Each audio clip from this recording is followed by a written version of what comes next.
Hello, friends. This is Dave Hurwitz, Executive Editor at ClassicsToday.com, here with the second part of our ongoing series of neglected masterpieces by major composers. 12 of them. Now, the first 12 were well received by all of you, and so I was inspired to do another 12 by 12 other composers who were not mentioned in the first batch. Now, there are only so many major composers. There are many great composers, but major meaning like generally acknowledged by the universe to be super duper uber important. So there's a limited number of times I can do this, but only mentioning, with no repeats. We may get repeats if we keep going with this, but for now, we're okay. And here is the next list, which is down below here. And I think there's some really cool stuff on this list, I gotta tell you. Number 1 is Bach. Now, you don't get more major than Bach, do you? But this is one of his secular cantatas, because everyone knows the more famous sacred cantatas. Of course, most people don't know most of the sacred cantatas because there's 200 of them. But the secular cantatas are even less well known. And in this case, I'm talking about this, well, let me see if I can get this right. Der Zufriedengestellte Aeolus. Yes, Zufriedengestellte apparently means pacified or propitiated or made nice to, and Aeolus is the wind guy, the god of the winds, and it's an allegorical sort of could have been built up into almost an operatic Shana kind of type thing, and nobody knows it really. I mean, I heard it, when Harnoncourt was doing with Leonhardt the Bach cantata series on Telefunken. They did some of these secular cantatas as well, and they did them all eventually. And this thing came out with Concentus Musicus, and it was Harnoncourt at his Harnoncourtiest, and I had no clue what this thing was, and I plonked it on, and there's this aria in it. Zurück to something Govinda, something. It's for voice and just crap loads of brass. I mean, it's got like trumpets and horns and timpani, and it was original instruments with all of their raw bad intonations, screaming and blasting, and Kurt Equalus, I think, was the bass, going zurück, der Solde geschwinde, and the brass are going da da da da da da da da da da da da da da. It was insane. I loved it. I just loved it. Absolutely fell in love with the thing. Period instruments and all. So there. Those of you who say I don't like period instruments. I actually love period instruments. I hate badly played period instruments. I don't like period instrumentalists. That's a different question, isn't it? There's no reason to take it out on the instruments. So of all the Bach sacred cantatas, certainly one of my favorites and one of the least known is Der Zufriedengestellte Aeolus. Give it a shot. I'm serious. You're going to love it. Oh, it's so much fun. You don't usually associate Bach with fun, particularly not the Bach cantatas. But this one, this is just a humdinger of a cantata. So open your minds and your ears and give that one a listen. I think you'll be very pleasantly surprised. Next, Rimsky-Korsakov, The Night on Mount Triglav. Now, what the hell is The Night on Mount Triglav? All of us are disappointed that Rimsky-Korsakov didn't write more orchestral music, purely orchestral music, after, there are only 3 late masterpieces. There's Scheherazade, there's the Capriccio Espagnol, and there's the Russian Easter Overture. But there's really lots more stuff hanging out there if you just dig a little. And Night on Mount Triglav is an orchestral version of the entire third act of his opera ballet thing, Mlada. It's just the entire half-hour thing with no voice parts. And it's marvelous. It's just, first of all, it uses this just enormous, crazy post-Wagnerian orchestra. And the music, it's supposed to be a sort of witch's Sabbath with an appearance of Cleopatra. I don't know what Cleopatra's doing in the witch's Sabbath, but she shows up. And it's just marvelous. And the music is the inspiration for the Infernal Dance and other bits of Stravinsky's Firebird. It has sort of the same tune, da da da da da da da da da da da do do do do do do. Remember that?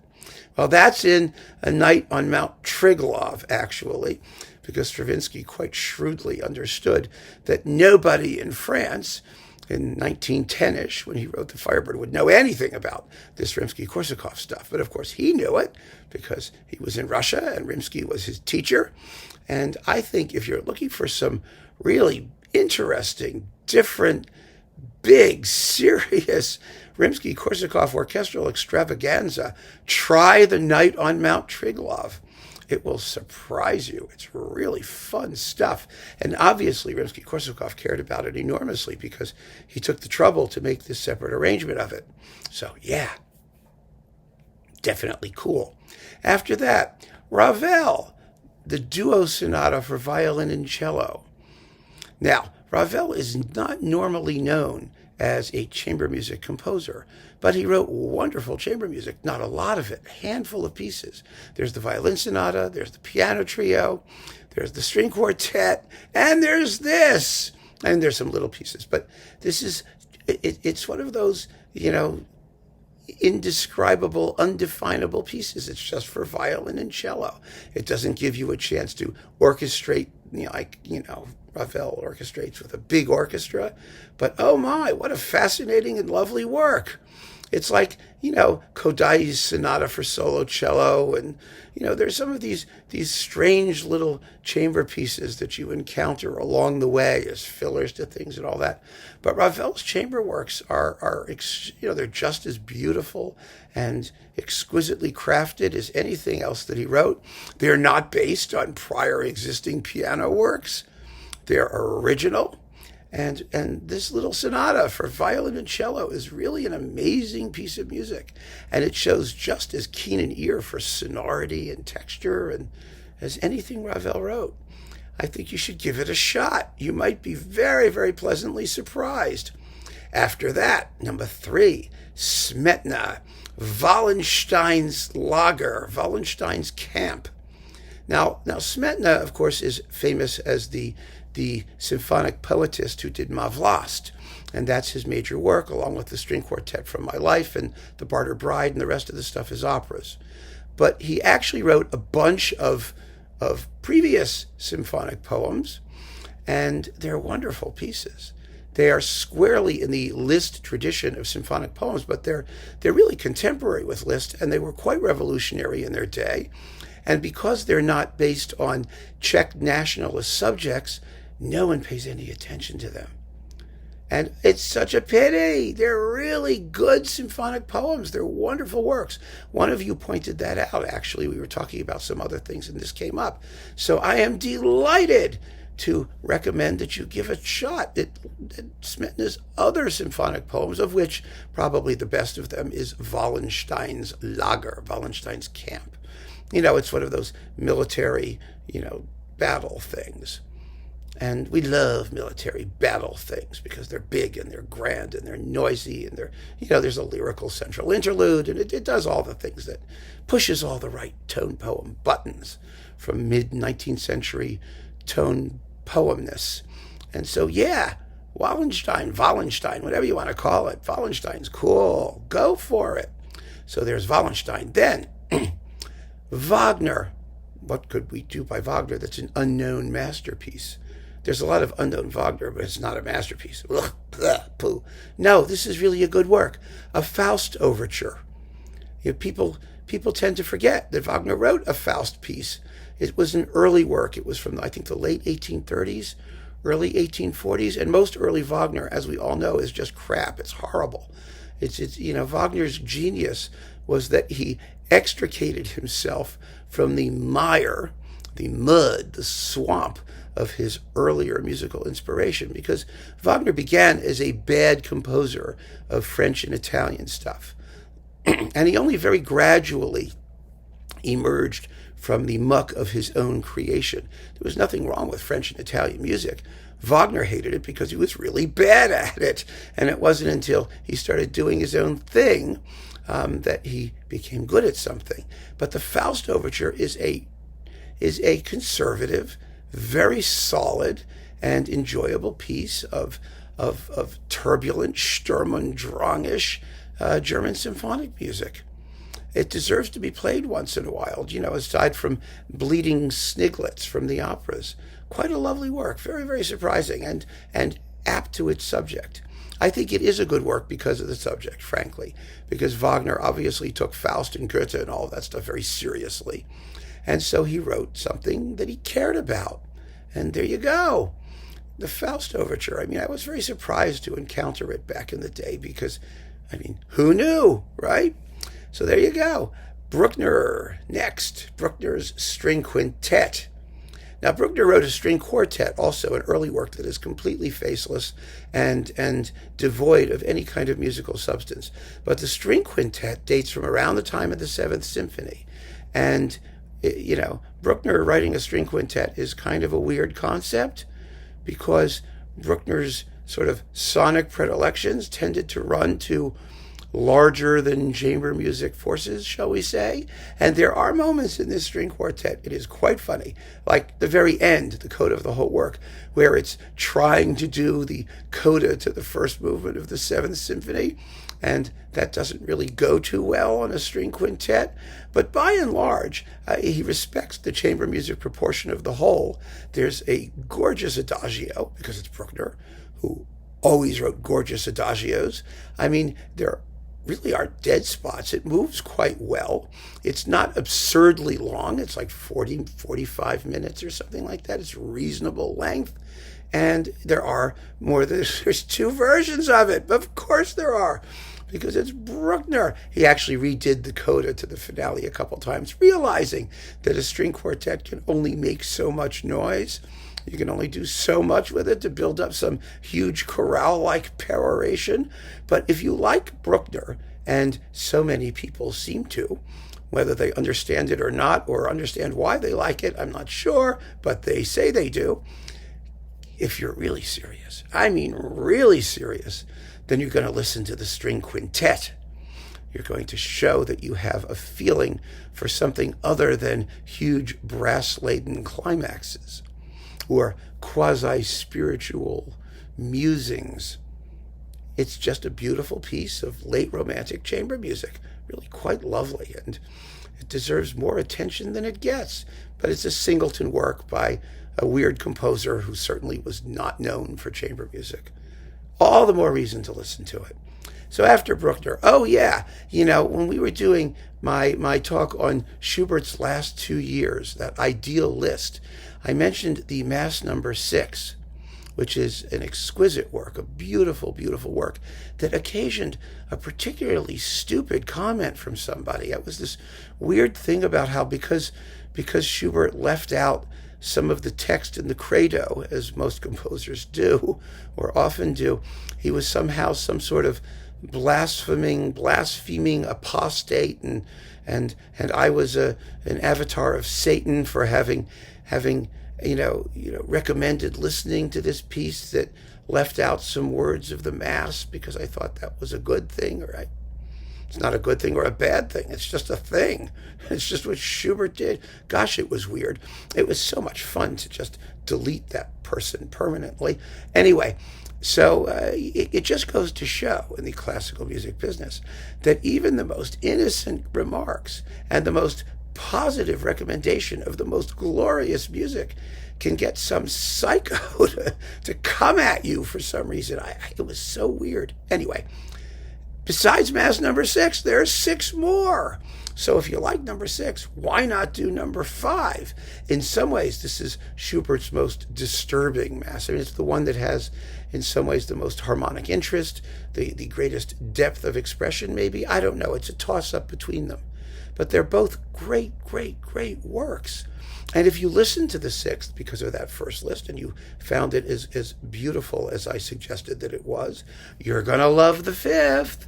you might as well go for Schubert's Mass number 5. Schubert's Masses get very little play, but, they're big chorus and orchestra works by one of the great composers of songs and vocal music in the universe. And why on earth are we not listening to these pieces more frequently? You tell me. Listen to it and be amazed. Absolutely magnificent. And now here comes something, that's kind of well known, but again, you don't hear it that often. It's the Brahms Liebeslieder Waltzes. I actually sang in a little vocal, little quartet, octet thing when I was in high school, and we did some of the Liebeslieder Waltzes. Boy, are they fun. Oh my goodness. These are pieces that were written for domestic performance back in the 19th century. That you don't hear them in concert that often. Because you have to get a small vocal consort, right? Just a few people. And then it's piano 4 hands, I think, the accompaniment. And they're a little bit, let's face it. Okay, they're a little tacky. Liebeslieder, the love song waltzes, they're sentimental. They're Brahms in his most sort of bourgeois, comfy mode, and that's not in fashion right now. But like everything Brahms wrote, they're written with unbelievable attention to detail, extraordinary finish, and the tunes are great. And the words are silly. The little birdie comes by and he reminds me of you, dear. Things like that, right? But they're great. It's a wonderful work. And, you find them hovering in Brahms collections and things like that. And no one pays them much attention. And there's a second series, there's the Neue Liebeslieder Waltzes. They were extremely popular in Brahms's day, because that was how music was made. But as soon as we invented things like records and radio and people stopped learning to play instruments, nobody did them anymore. It was a revelation for me to do them when I was in high school. It was a real opportunity to hear some top quality music of a totally different era.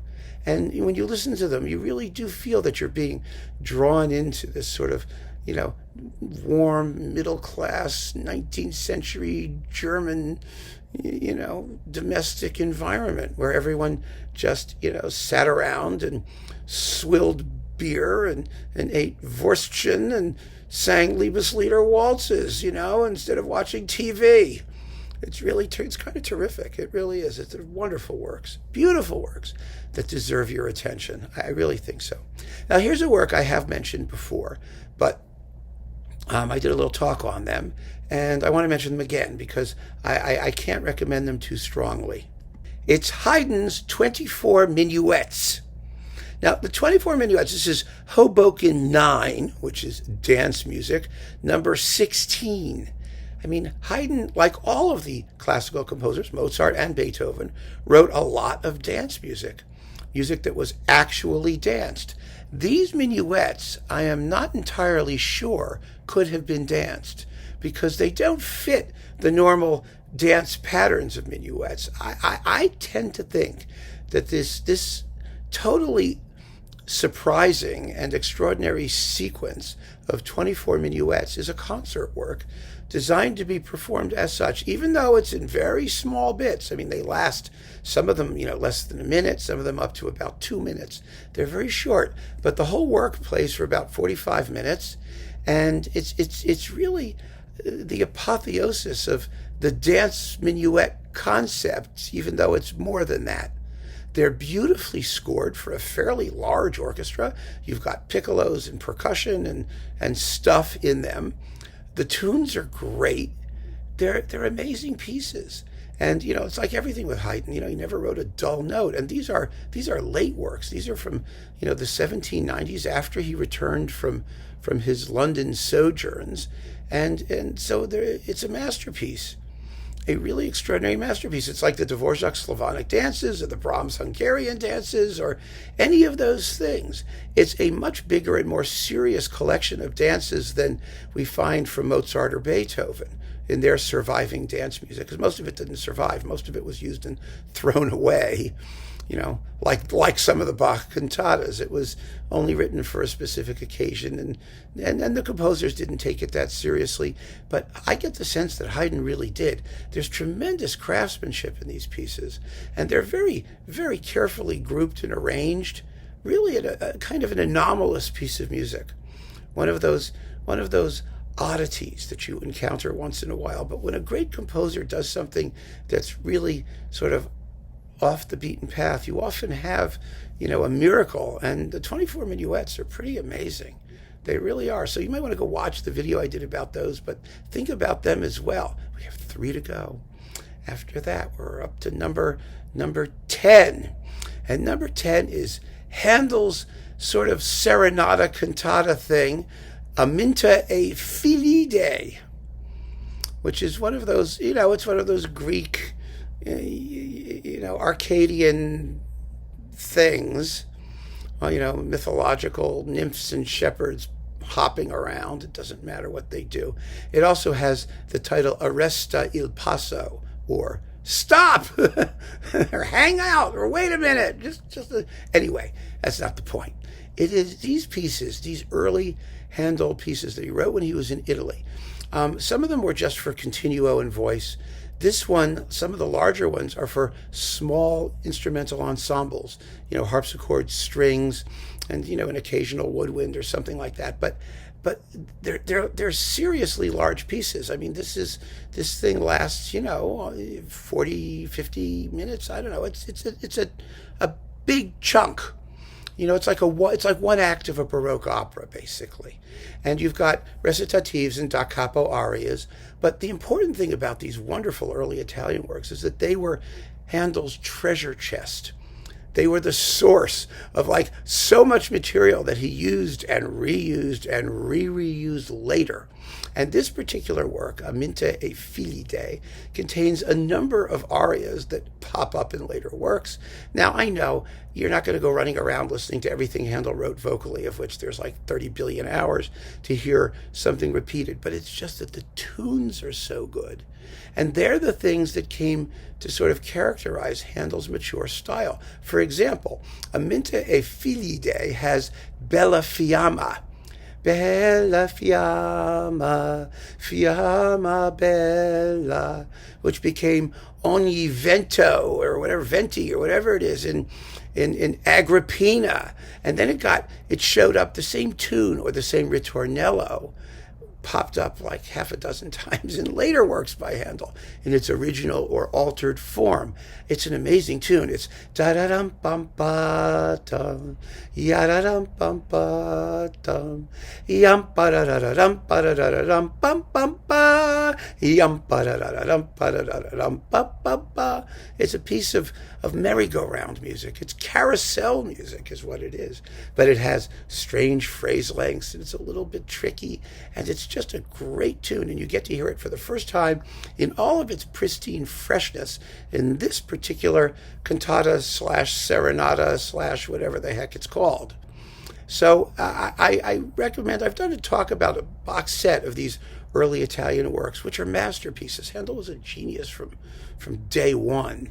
And all of this stuff is just sort of starting to become more to gain a certain level of awareness, at least some treatment on disc, aside from all the stuff he did after he got to England. Because, of course, the record labels that were running out of the UK only care about what he did when he was in England. They're not terribly interested about anything that happened before. But Handel was a very great composer before he got to England. He was a great composer when he got to England. So these earlier Italian pieces deserve a great deal of love. And Aminta e Fillide is one of the great ones. It really is. It's just phenomenal. So, and it's not so long. You can listen to it and it won't drive you crazy. I mean, if you're not like a big Baroque opera person and you don't have 3 hours to sit around and listen to, an endless string of da capo arias. I mean, I do because they're magnificent, But I'm just saying, some people can tolerate it and some people can't. But you may well be able to enjoy these more intimate, chamber-sized, but no less melodically glorious and abundant early Italian pieces. give it a shot. You'll be happy that you did. Next, oh yeah, here's a piece everyone knows about, but it's honored in the breach. The Beethoven Septet. Now the Septet was Beethoven's most popular piece of music at one point in his career, much to his annoyance. And he even rearranged it. He rearranged it as like a trio or something because he wanted it to be more popular, because 7 people was a lot to get around, especially a mixed ensemble of strings and winds with the clarinet leading and all of that stuff. It wasn't something that was typical of the period. But the Septet is a big, giant, amiable, charming, delicious serenade. It's actually loosely based from a structural point of view on Mozart's string trio, the Divertimento for string trio, that gigantic, unbelievable string trio that Mozart wrote, which is simply amazing, absolutely incredible. And the septet is bigger than that, obviously a different ensemble or source of groups. And there's a second minuet where Beethoven writes a scherzo and whatnot. But it's a great, great early work of Beethoven. And the reason people sort of disregard it now is because it's nice. It doesn't have that, the Beethovenian Sturm und Drang that people like. It's just an amiable, pieces like the Mendelssohn Octet, the Schubert Octet, and then there were all kinds of later works by people like Spohr, nonets and tets, just tets. The tet world was inspired quite to a large degree by this septet by Beethoven. Toscanini arranged it for orchestra by multiplying the string sections and recording it. It's quite beautiful. And no one really listens to it. I mean, it's a singleton work. Beethoven never repeated himself in creating something quite this schmoozy. But like the Liebeslieder waltzes, when we talk about schmoozy, it's no less a wonderful work of supreme craftsmanship, and it deserved its popularity in Beethoven's day, and it should still be popular now. Why not, folks? I mean, give Beethoven's septet the love that it deserves, because it's just beautiful, and it's just a wonderful thing to put on and just sink into and relax. However, my last and latest number is another kind of unusual work by a composer who is very, very well known. It's the Sibelius Swan White Suite. Now, what is Swan White? Well, Swan White is a play by Strindberg, of all people, I think. It's one of those symbolist plays, which means fairy tales for grown-ups. She's a princess. She has an issue. She finds her prince. Everyone's happy. That's, I mean, who cares about the plot? Sibelius's incidental music is one of the least well-known aspects of his output because it's not written in the Finnish Kalevala nationalist vein. I mean, it just isn't. I mean, his most famous piece of incidental music, of course, was The Tempest, the great, great work, which still also doesn't get a lot of play. I mean, there are 2 big orchestral suites, and then there's the complete thing. And the reason these theatrical pieces don't get played that often is because, the music often consists of little sniglets, and, Sibelius made suites out of some of them, but people don't know the story. And, like I said, sometimes they're not typical. I mean, there's one piece he wrote called The Lizard. The Lizard, believe it or not, it's like just for string orchestra, 2 chunky works for string orchestra. Very, very strange. There's Belshazzar's Feast. There's all kinds of fascinating stuff that composers from Scandinavia particularly seem to drip out when they weren't writing major works, because they all worked for the theaters, which had free, fully comprised, freestanding regular orchestras. Some of them had full orchestras. Some of them only had small chamber groups or smaller ensembles. And so that these pieces are written for plays no one has heard of, sometimes for odd assortments of instruments. But Swan White is one of the really big, chunky, huge pieces of incidental music. And Sibelius himself arranged the suite. And it's beautiful, beautiful music.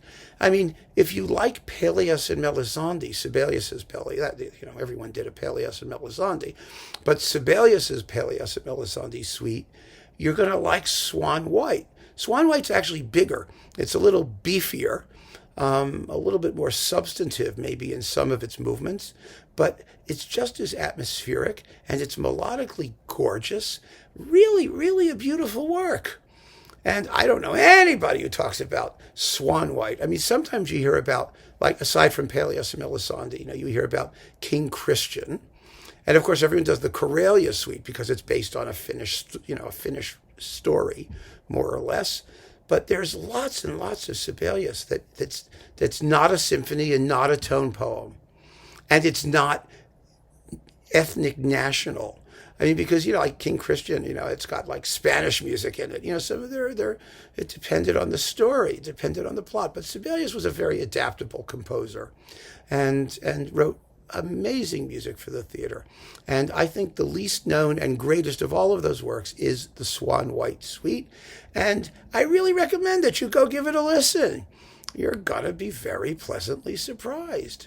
I think when composers are prolific, as Sibelius was, and they wrote a lot of music, there's only so much time in the day, and we only have so much patience, and certain things have to be set aside. But the reasons that they get set aside sometimes or quite often have nothing to do with musical quality. Hence this series of discussions of pieces that were set aside, but not because of musical quality. The musical quality of the Swan White Suite is as good as anything Sibelius wrote for the theater or just about anywhere else. It's fabulous music, as are all of these works. So I do hope you'll give some of them a listen. Follow your own particular interests. You're not obligated, obviously. I just wanted to throw these out there and turn you loose and suggest that you give yourself a treat of something new and extraordinary. Keep on listening, friends. Thanks for joining me. Take care.